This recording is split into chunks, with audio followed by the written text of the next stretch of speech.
Sometimes you get good results and sometimes you don't. Good morning. It is Friday, April the 4th. As you can see, you had a little injury. Broke my wrist on the boat on Monday. Uh, Wish I'd had a camera because it would have been funny. Wish I had the camera running because it would have been funny. They cut the water on at the dock, and man, my glasses are dirty. I can't see. Anyway, they cut the water on at the dock that afternoon, and I was planning on leaving the boat. As you can see, I'm not on the boat at the moment. I was planning on leaving the boat that afternoon because I had to come see my doctor about an issue that I was having with one ankle swelling, and they wanted to see me right away because, I've had a heart attack, stuff like that. So I decided to go ahead, and before I left, since I just got the water cut on, to wash the cockpit deck off and stuff like that. Well, I power washed it all off, and then I was spraying it down, and I was out there barefooted, and I stepped down on a cockpit seat and poof, busted my butt. And when I did, swung my arm, hit the steering pedestal with my arm, snapped my wrist. But I didn't know it was broken at the time, so I just kept on doing it. My arm really hurt and my hip hurt, and of course I'm glad when I fell I didn't, break a hip at my age, so that was a good thing. So, got all my stuff loaded up to come back to the Pinehurst area, and on the way to drive down, my hand and wrist started hurting a lot, and it started swelling up. So when I went and see the doctor the next day, which, everything turned out fine with the swelling, it was just something that was, I don't exactly know, but whatever. It wasn't an issue that, worried about blood clots, and it wasn't a blood clot, so that was the big issue. Of course, I figured out what it is now. It's the way I'm sitting on the boat when I'm sitting doing editing and things of that nature. I sit with one leg hanging down, and so what was happening is only one ankle was swelling. So since I've been here at the guest house for a few days, no swelling or anything like that. So it has to be something I was doing the way I was posturing myself. So I'll change that when I go back to the boat. So anyway, I went and seen the doctor that morning. I said, well, as we did that, had him look at my arm. He said, yeah, it looks like you might have a break or something in your forearm or your arm, and had x-rays. Come find out, yes, I have a broken wrist.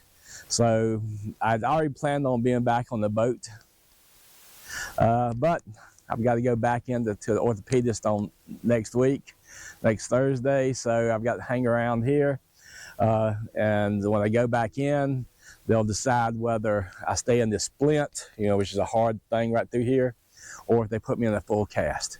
So that's the way that is. So, if it ain't one thing, it's another. But yeah, it would have been funny as hell if I'd had a camera running when I busted my butt. But, sometimes you do, sometimes you don't.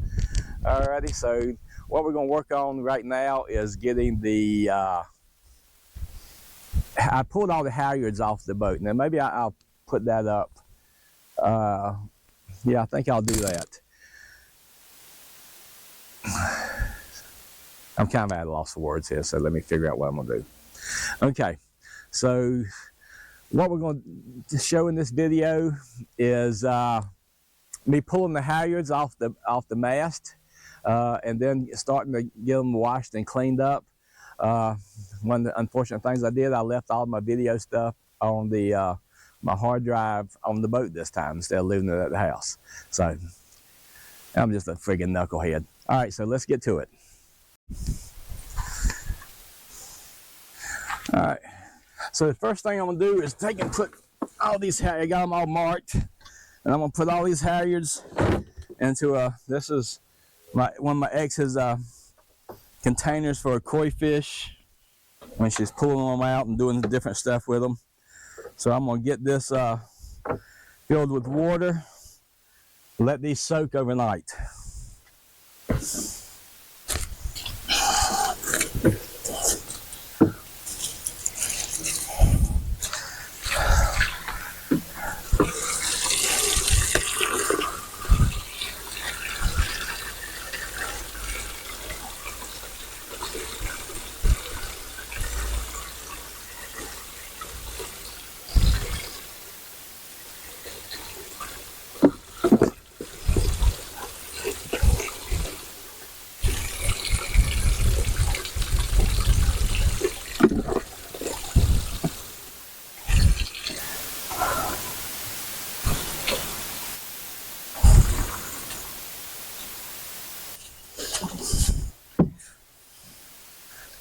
Just getting these a little stirred up.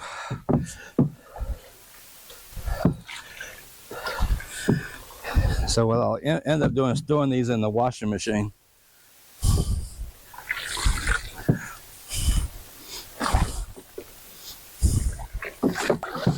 I got on my got wire tires on the different loops of halyards, just so they stay together, they won't get tangled, and I take them apart and wash them individually. But like I said, these are going to have to be soaked. Alright, so this one's, put that one in like that.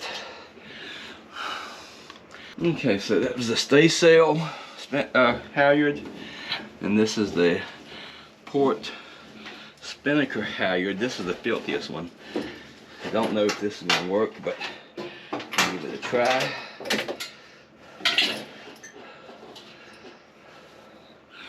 I'll give one of these. Oh yeah, hard to get this thing off with my wrist. Throw one of these things in there. I thought about putting them over the agitator, but then I said, well, it probably wouldn't agitate, just spin around it. All right, so I thought about taking these over to my ex-wife and putting them in her washing machine.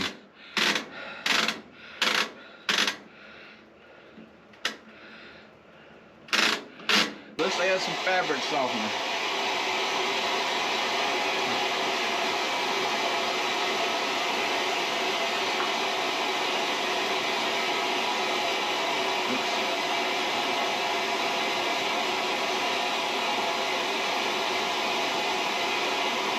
Spilled it all over every damn thing. Okay, let's see how we did.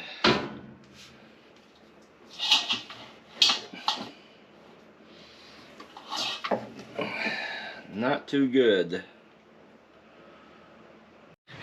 I'm getting ready to do something that I shouldn't do,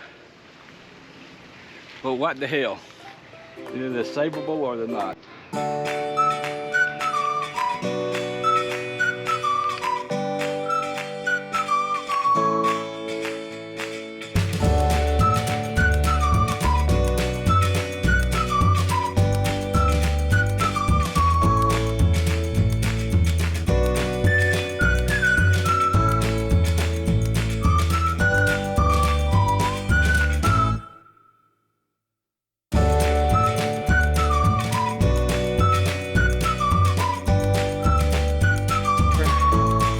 I just went over and pulled the halyards out of the washing machine at the ex's house, since it's a bigger washing machine.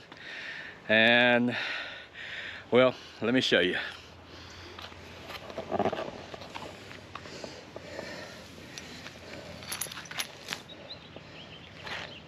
As you can see,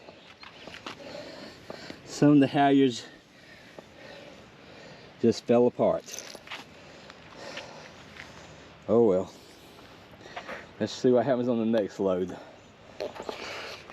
Now, everything I read said to use a gentle cycle, and I decided to do a steam cycle. So it probably wasn't the smartest thing in the world, but again, if they're gonna fail, I'd rather them fail in the washing machine. So we'll see how the next load goes. I am over here fixing the washing machine at my ex-wife's house that I stuffed, that I screwed up yesterday washing ropes. Where the rope came apart, the halyard came apart. It clogged up the drain, so I'm having to drain the washing machine.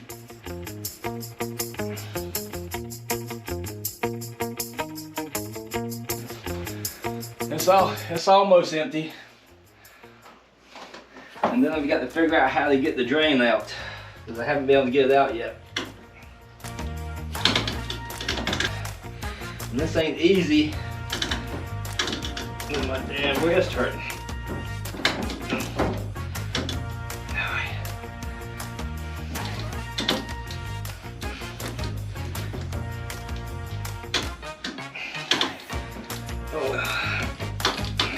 Try this one more time.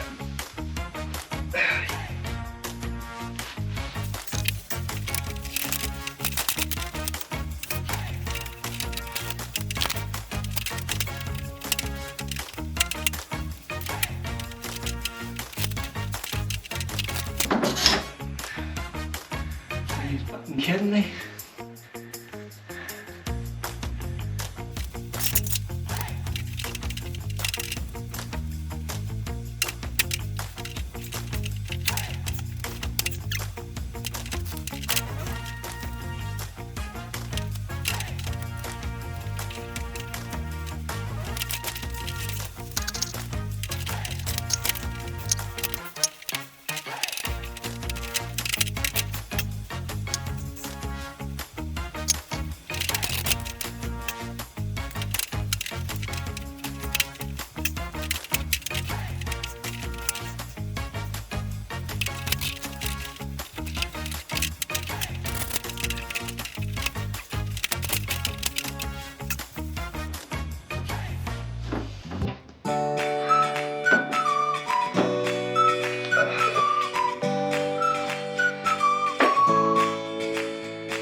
Kind of dark in here, but let's see how they did.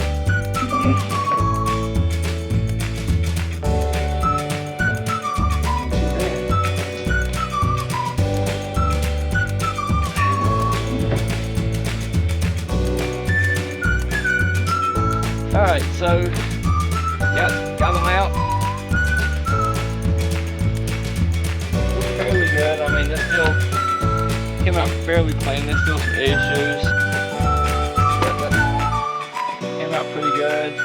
The main halyard looks pretty good. They can last another year or two. So it looks real good.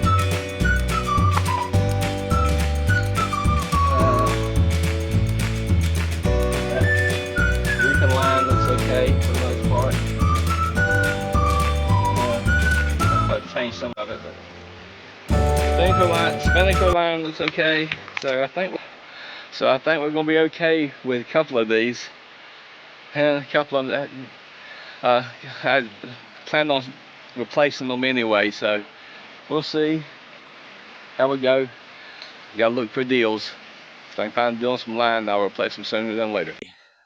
So I hope y'all got something out of today's video. Sorry, it's a little humid outside today.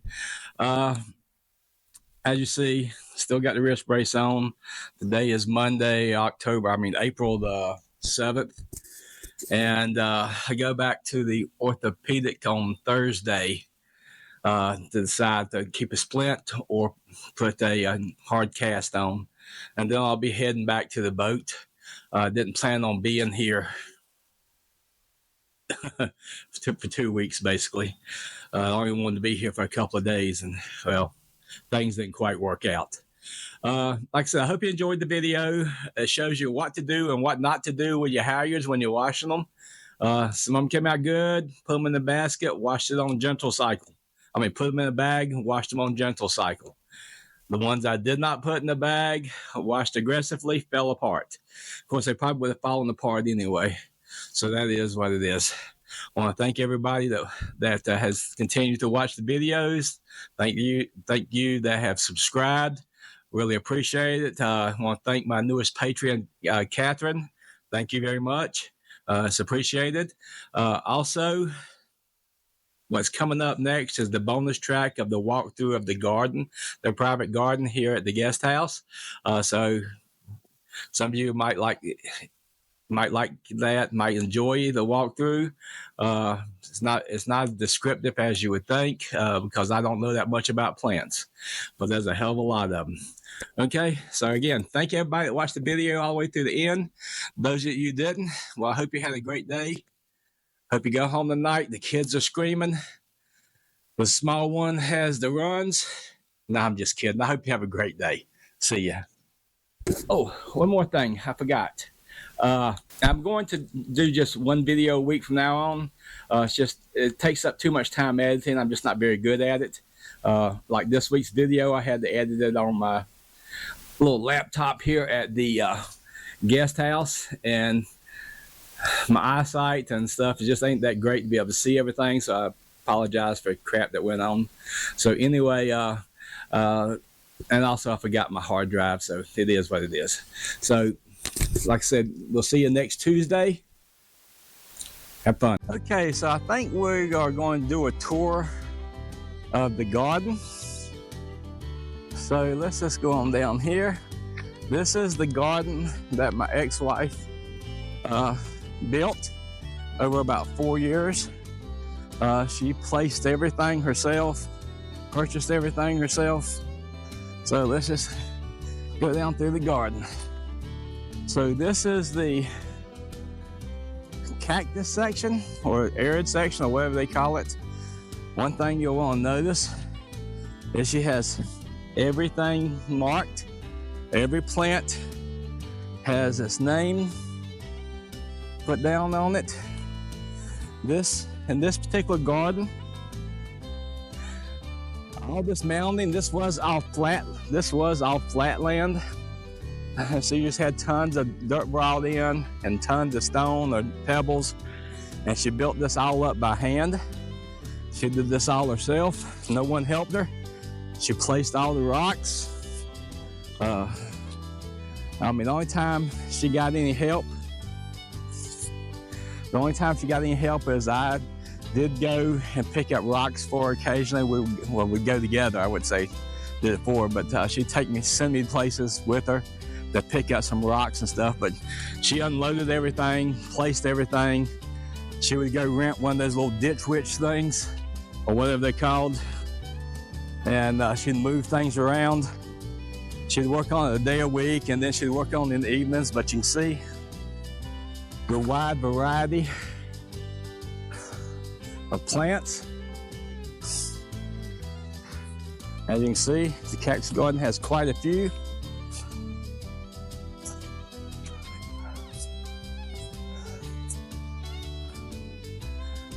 Aloes, bear pants, different things. She hasn't been out here this much this year to work on, but she's kind of tearing things out. You can see where she's been pulling stuff out that has died over the years. Okay, so we're back over here to the woodland section. This is the first section of the garden she planted back in 2017. As you can see, everything is marked. All kinds of different plants. There's only one plant in this entire garden that I have done anything with, that I know anything about, I should say. I'm not even sure where it's at now.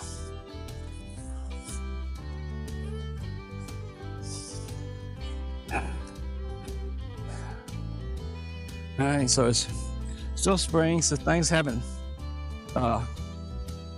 some things are still sprouting out here. I wonder what that one plant is I planted.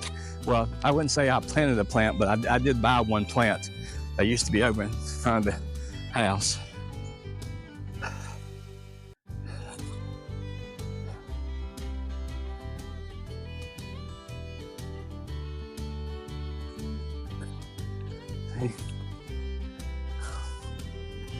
There's quite an extensive garden.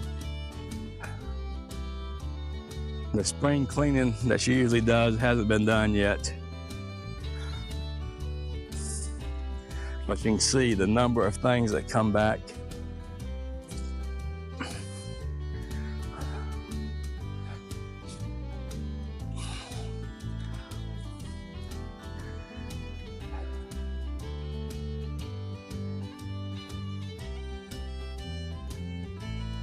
And like I said, there are quite a few things. All the stuff has to be raked out. All the pine straw pulled out again. It usually gets done once a year. But there's probably more than 3,000 plants out here. Different varieties of stuff. Okay, so now let's take a look at the next section. So this is a bog, what's called a bog garden.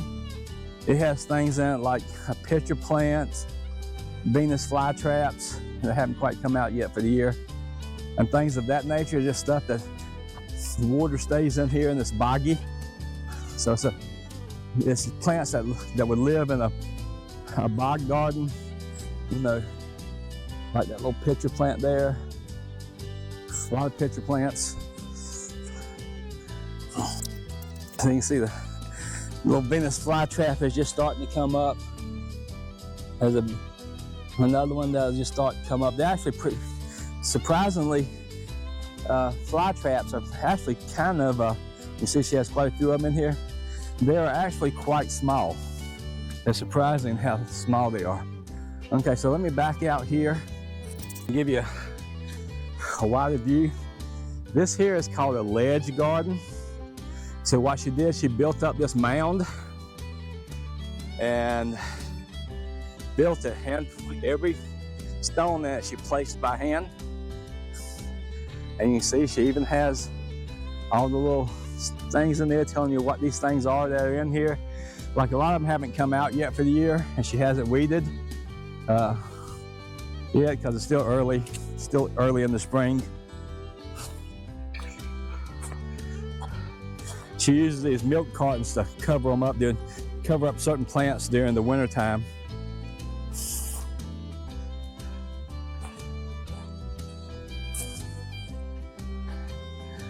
And you can see where she built this thing, but like I said, she placed all of these stones, everything here, she has placed.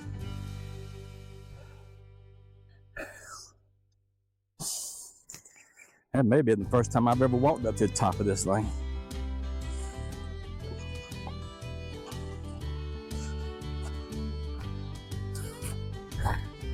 As you can see that.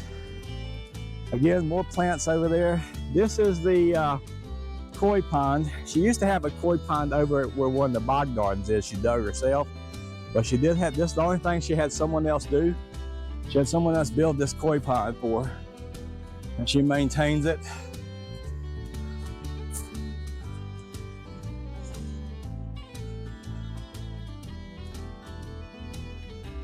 And you see she has a net over it right now. Keep some of the debris out of it from the winter time. Y'all can see the fish down in there. Maybe we'll go around there.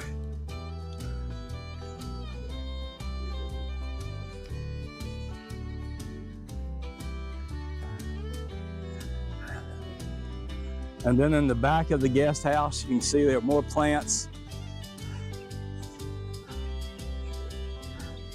It's a full-time job just keeping up with this.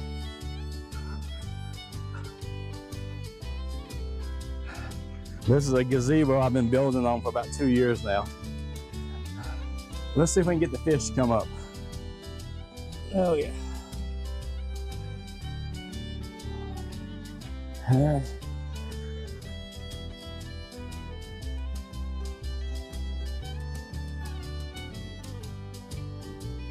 You can see that, pretty big.